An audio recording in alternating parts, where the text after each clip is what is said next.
We are now honored and privileged by our next item, which will be presented by a guest speaker, Auntie Geeta Mohanram. We call upon Shakila Auntie to present the honors. My humble pranams at the lotus feet of Bhagavan Baba. Dear elders, mothers who are delightfully celebrating Mother's Day, fathers, revered gurus, brothers, sisters, and students, Om Sri Sai Ram. Some of us had the great opportunity of hearing Sister Geeta Mohanram yesterday, and it was indeed a delight, a very uplifting spiritual experience.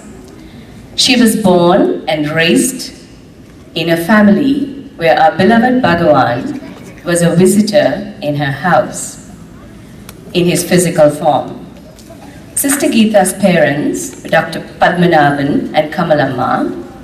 For those of you that have visited Whitefield, you would have seen Dr. Padmanabhan walking behind Swami, very calm and composed, yet he takes in every movement and gesture given by Swami.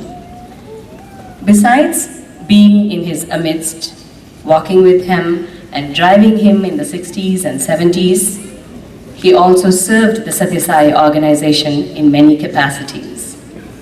Kamalamma, Sister Geeta's mother, was chosen by Bhagavan in the late 60s to initiate and develop the Sai Spiritual Education Program. And when Swami chose the mother to initiate the SSC program, he chose Dr. Geeta Mohanram to be a guru. And she chose her while she was at school studying in grade 9. So she was a chosen guru by Bhagavan at a very tender age, and she immediately had a class of 40 students, and Swami had given her instructions how to teach and how to even behave as a guru. As I mentioned earlier, we had the great fortune of listening to all these experiences of Sister Geeta yesterday. Swami has played many different roles in the life of Sister Geeta, a close family member, a friend, a teacher, and God. She has had the opportunity of traveling as a toddler, sitting on Swami's lap and traveling in the car. She has had many conversations on the phone and live. And as a child, she said she used to read books.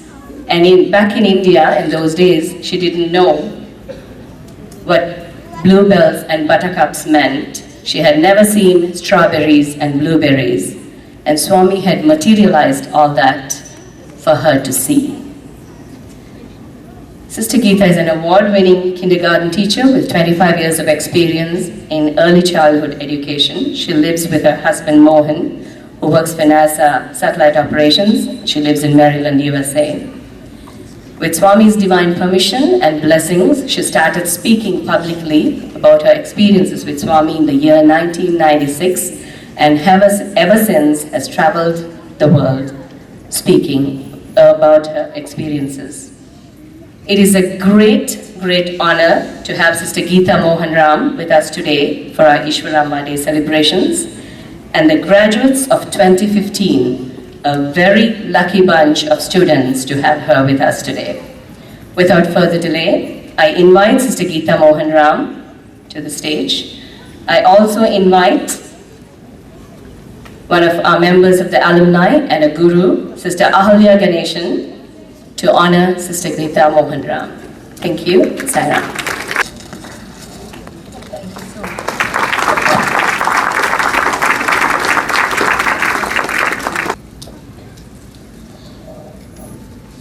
मूकं करोति वाचालं पंगुं लंघयति गिरिं यत्कृपा तमहं वन्दे परमानन्दमाधवं त्वमेव माता च पिता त्वमेव बन्धुश्च सखा त्वमेव विद्या द्रविणं त्वमेव सर्वं मम देवदेव.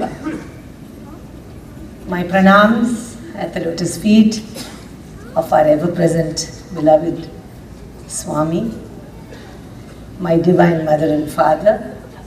Sai Ram to all the elders, mothers, brothers, sisters, and sweet children who are all sitting here today to celebrate Easwaramma Day and Mother's Day together. What a good fortune it is for me to stand here and watch all these beautiful children perform with such love, devotion and dedication for Swami. I really congratulate the parents for bringing up these children with the right focus in their lives. The teachers who have volunteered their time and energy towards their Prema Putras, the children that they love, and all of you for being here to encourage them so that they can continue in this path that has been prescribed for Swami for the betterment of humanity. I see a lot of children here. I used to be a child like all of you, sitting in front of Swami. I'm going to move to the side so I can see the children. I'm not very tall, so you can't see. I know you're not very tall either. It's very nice to see all of you today, and I thought that I will share a story with all of you that I enjoyed in Swami's presence. I'm sure your teachers are telling you Swami is the Divine Mother. He loves everybody, he loves all of us. But it's very difficult to understand that unless you have seen him and felt that, isn't it? So I thought I will share a story with all of you today. Elders, I'm sure you will enjoy the story as well. When I was a little kid, I was very lucky because Swami used to come and stay in my parents' house. He used to come and stay with us. And you know, when my cousins and I, who were young like all of you, group 2, group 1, that age group, we were banished to the bedroom to be very, very quiet. Because Swami was in the house, he used to give interviews and talk to the older people. So obviously, you know, as a child, we love to talk and make a little bit of noise and have some fun, isn't it? I know.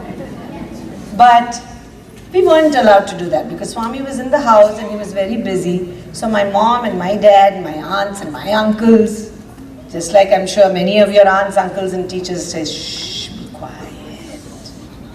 They used to say that to us. So they would send us to the room and say, get busy and start reading a book or something. How many books can you read for 3 days when Swami is there? You get tired of it. So we would bring some board games. We weren't so lucky as you guys to have iPads and iPhones and games, electronic games. So we had to play board games. And one of the games that we loved to play was called Snakes and Ladders. I think you may call it Chutes and Ladders here, or do you call it Snakes and Ladders? What do you call it in Canada? Oh, fabulous. So you know what I'm talking about. Okay, so my cousin and I would play Snakes and Ladders and Swami would be busy talking to other people in our house. When once in a while, he would open the door and peek in and call us and say, what are you guys doing? We would immediately become very serious because this is Swami and we say, Swami, we're just playing because we want to be quiet. And Swami would say, can I play with you? So of course we couldn't say no, could we? We can't say no to people when they say they want to play with us. So we said, oh, okay. So he would sit down and he would start playing. But you know that he is divine. So whenever he rolled the dice, he would roll it and get whatever number he want. So he always went up the ladder and never came down the snake. So who do you think won? That's right. And my cousin and I would constantly lose. So we got tired of losing. So after several times of this, one day, Swami came and said, can I play with you? And guess what we said? No. Because you don't play fair. We got to play fair. You don't play fair. You roll the dice and you go up the ladder and you never come down the snake, so we don't want to play with you. But Swami said, no, no, no, I'm going to play really fair. I'll do exactly what you people do. I will not try to win by making the dice do exactly what I want it to do. So we said, okay, we'll give you one chance. So he played with us, and this time he did go down the snake and up the ladder and down the snake, and guess what happened? He finally comes to number 98. What's a 99? A long snake that comes down all the way to? Right. And my cousin and I were hoping against hope that he would roll that dice and get number 1. So he would go down and he rolled the dice. Oh no, oh dear. He got number and he landed on 100. Boy, you guys are smart. I was really bad at math. I was really bad at math. Anyway, so we said, oh, there he goes again. And Swami said, no, Bangaru. Do you know what Bangaru means? It means, yes, something like Swiri in Telugu, but it means gold. Bangaru in Telugu means gold. And he said, no, Bangaru, I really rolled the dice, but it just went on number 2. I didn't do a thing about it. But he gave us a beautiful lesson. He said, you know, life is always like this. Sometimes you have a lot of fun and you go up the ladder. Sometimes you lose and you come down the snake. But if you're holding Swami's hand and pray to him and roll the dice, he'll give you the strength to face the fun and the hard times in the same way because he's with you. Isn't that a great lesson to learn? Yeah. So every time I played snakes and ladders with my cousins or anybody else, I would think of what he said. And I would always say, I wonder if Swami loves everybody the way he loves all of us. And one day, when I was about 10 or 11 or 12, I think I was about 10, Swami decided to go to the Nilgiri Hills, to go there, to Horsley Hills. It's another set of hill stations in India for a vacation. And schools were closed. And you can imagine my wonderful excitement. I'm going to request the organizers, if you don't mind putting the light for a few minutes, because I really would like to see the children. You can turn it off when you need the monitor later. Thank you. I can see you all now. Such lovely faces. So Swami said, I'm going to go to the Horsley Hills for a vacation for a week. Would you like to come? What do you think we all said? Yes. So we said, okay, we'll go for a vacation with Swami. So Swami said, tomorrow morning, 6 a.m., I'm going to leave. Everybody be ready. And I can tell you one thing. Swami is extremely particular about being punctual. You cannot be late. So we knew if Swami said 6, he means 6, he'll leave at 6, and if you're not there at 6, he's gone. So guess what we did? We were there at 5:30. Because we wouldn't miss the trip. We didn't want to miss the trip. So we got into the car, and a group of, a whole line of 6 or 7 cars all went one behind the other. And we drove all the way to Horsley Hills, stopped on the way, had a picnic with Swami in a beautiful grassy patch. And Swami sang a few songs, we had some nice lunch. And we arrived in Horsley Hill and we were there for about 9 days or so. And we stayed in a lovely house, an old bungalow that a devotee had given Swami.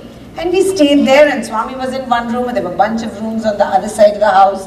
And we all occupied it, each family got a room. We all had to adjust, of course, because imagine 4 of us in one room. They had to adjust, but we didn't care because we had Swami, isn't it? We were having a lot of fun. So every morning Swami would go for a walk, we would go for a walk with him. He would sing some songs, sometimes he would tell us stories.